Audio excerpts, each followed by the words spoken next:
Calculate the kinetic energies of a positron and neutrino emitted by C11 nucleus when the daughter nucleus does not recoil. So this is our equation. C11 turns into B11 plus E plus neutrino. And the daughter nucleus is at rest. So that means the positron and neutrino will go in opposite directions with the same momentum. So we're going to use two approaches to solve this problem. First, we'll do it with the classical mechanics, that is non-relativistic, and then we will do it with the relativistic mechanics. So I'll tell you why. When we do it with classical mechanics, you will see that eventually you will get the velocity of electron to be 1.18 times c. Not only this is not possible, but when the velocity of a particle is comparable to the speed of light, then we simply cannot use classical mechanics.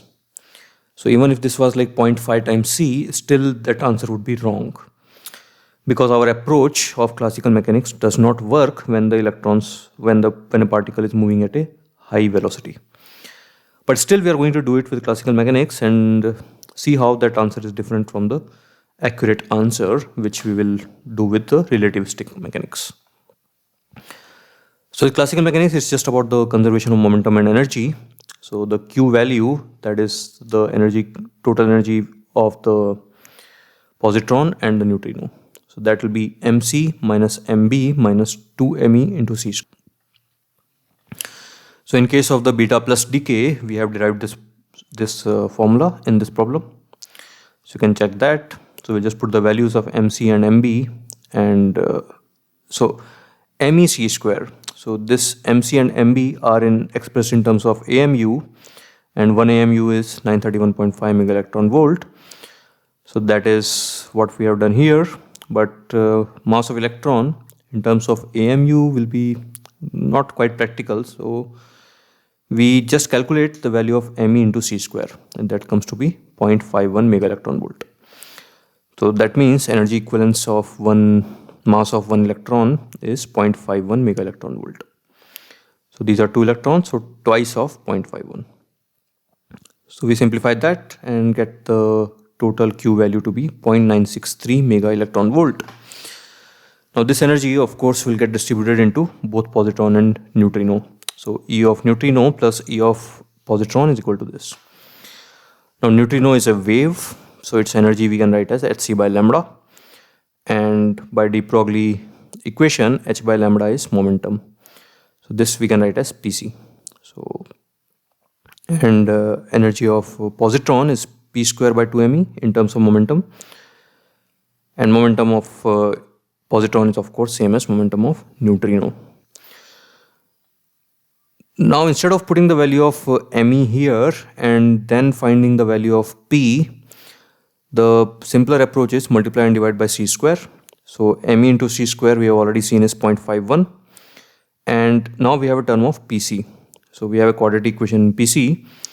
So we solve that and we get the value of pc to be 0.6 mega electron volt, and pc is E nu.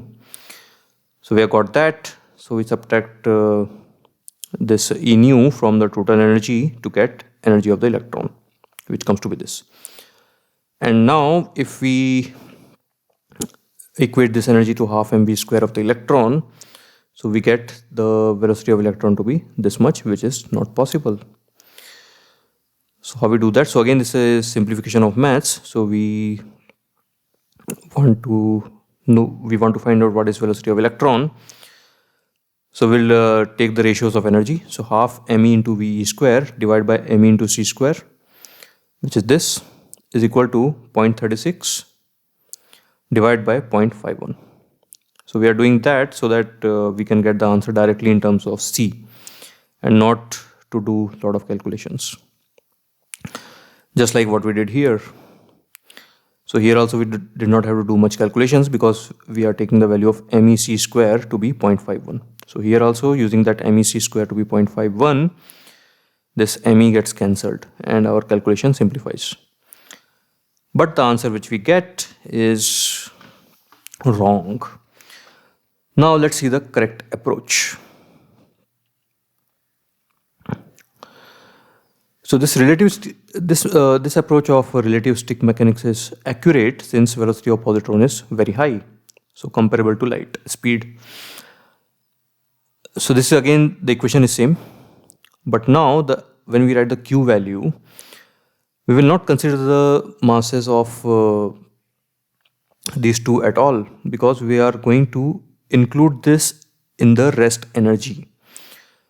So let's read, it will be more clear then. So energy available to neutrino and positron, including its rest energy, is given by mass of C minus mass of B minus into C square. That's all. So when you subtract mass of this and this into C square, that is the total energy of positron and neutrino.